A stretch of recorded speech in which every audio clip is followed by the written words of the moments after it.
મારું નામ મનોજ સોની, મારી દુકાન આ દુકાન નંબર 8 અંબા માતાના મંદિરના સામે છે। આ અંબા માતાનું મંદિર છે। આ અંબા માતાના મંદિરના સામેની ગલીનો રોડ એ લોકોએ ગઈકાલે રાત્રે બનાવ્યો। જે રોડ અત્યારે 12 કલાક હજુ પૂરા નથી થયા અને તેની હાલત તમે જોઈ શકો છો। અત્યારે અમે લોકો ઓબ્જેક્શન ઉઠાવી દીધી। એ લોકો આ કાંડ છુપાવવા માટે એ લોકો ઉપર ધૂળ નાખવા આવેલા, જે અમે નાખવા નહીં દીધી। બરાબર, આ તમે આ જુઓ, આ રોડ જુઓ, આ રોડ જુઓ, આ રોડ જુઓ તમે। આ રાત્રે બનાવેલો રોડ છે। સવારે 2 થી 3 ના ગાળામાં બનાવેલો આ રોડ છે, જેની અંદર આ ટ્રક ચાલી, ટ્રકના ટાયર ઉપર પડી ગયા, આગળ ખાડા પડી ગયેલા છે। તમે જુઓ, આ અમારી આ એક વખત ચલાઈ ગયું તો આ ચપ્પલ જુઓ, ચપ્પલ જાડી થઈ ગઈ। આ જુઓ,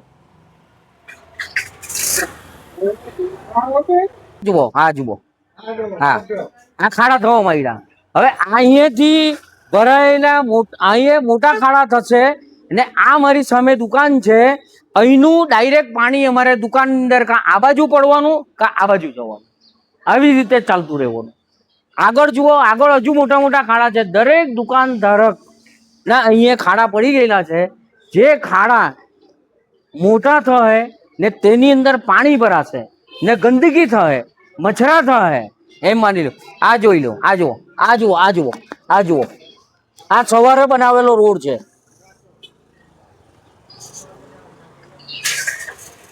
આ સવારે 2 વાગે બનાવેલો રોડની હાલત છે, જુઓ, આ જુઓ, હજુ 12 કલાકની અંદર આ હાલત છે। હજુ જરાક આગળ લો, આ જુઓ।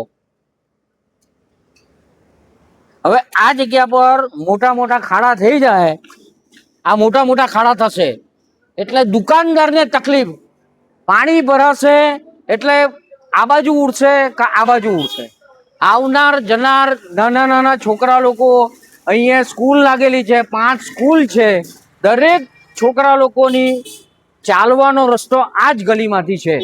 એમ્બ્યુલન્સ 108ની એમ્બ્યુલન્સનો મેઇન રોડ આ જ છે। જ્યારે મોટા ખાડા થશે એટલે એની અંદર તકલીફ વધવાની।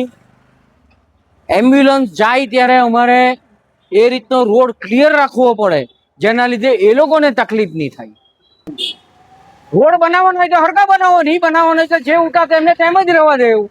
ખાલી આ રોડ બનાવવાનું નાટક બતાવીને થૂક ચોપડીને કામ કરવું, એના કરતાં જે હતું તે વ્યવસ્થિત અમને લાગતું હતું કે કમસે કમ ધૂળથી તો બચતા હતા ને। આ તો ધૂળ પણ ખાવાની, ખાડા પણ લેવાના ને આવતા જતાને સાચવવાનો અમારે। કોઈ નાના બચ્ચા અહીંયા પડી ગયા, એમ માની લો કંઈ પણ થયું, સ્કૂલ, દરેક સ્કૂલના અહીંથી બચ્ચા લોકો જાય છે। ની રોડ બનાવતે તો ચાલતે, પણ રોડ બનાવીને જે બનાવવાનું જેને કહેવાય તે નહીં કરાય। મારું નામ સુનિલ મોદી છે। મારી અંબામાતા મંદિરની સામે ગલીમાં મારી શોપ આવેલી છે, પાન કાર્ડનું સેન્ટર છે। અને અહીંયા આગળ ચોમાસા પહેલાં જ તમે રસ્તો બનાવવા માટે આવો છો અને અડધી રાતે રસ્તો બનાવો, અડધી રાતે લોકોને હેરાન કરો છો, લોકોને સૂવા નથી દેતા અને એ રસ્તો બનાવો પણ એવા બનાવો છો કે બીજે દિવસે ઉકળી જાય છે। અને આ ચોમાસા પહેલાં જ બનાવવાની શું જરૂર હતી? એના કરતાં અમારો જે જૂનો રસ્તો હતો એ સારો હતો, તો હમણાંથી અત્યારે બનાવવાની શું જરૂર હતી? અને આખો રસ્તો ઉખડી ગયો છે, તમે ફોટામાં પણ તમે જોઈ શકો છો। આજુબાજુ પણ રસ્તો પણ એવો બનાવેલો છે કે વચ્ચે રસ્તો બનાવ્યો ને આજુબાજુમાં થોડી ગેપ રાખ્યો છે। હવે એ ચોમાસાનું પાણી બધું એમાં ભરાઈને ગંદકી થશે, લોકોની તબિયત ખરાબ થશે, હેલ્થ પ્રોબ્લેમ્સ આવશે, તો શું કરવાનું? મારું નામ આશા ચૌહાણ છે। મેં વલસાડમાં એમજી રોડ અંબા માતા મંદિરના સામેની ગલીમાં મારી શોપ બી ત્યાં જ છે, ઘર બી ત્યાં જ છે। એ લોકો રાતના 2 વાગે આવે ને રોડ બનાવી કાઢે, એટલી બધી ધૂળ નાખી ગયા છે। અમારી કપડાની ઓપન શોપ છે, અમારા બધું માલ સ્ટોક બધું ખરાબ થઈ ગયું છે।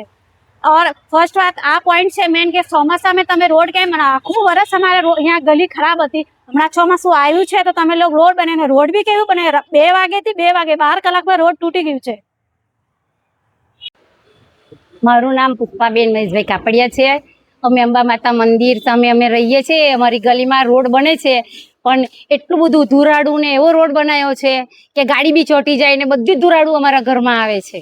ને રાતના નાના નાના છોકરા, એ લોકો 12 વાગ્યા પછી કામ કરવા આવે, તો છોકરાઓ સૂતા હોય તો એ લોકો બી ઉઠી જાય ને આખી રાતનો ઉજાગરો થાય. 2 વાગ્યા લગીને અમારે ઉજાગરા થાય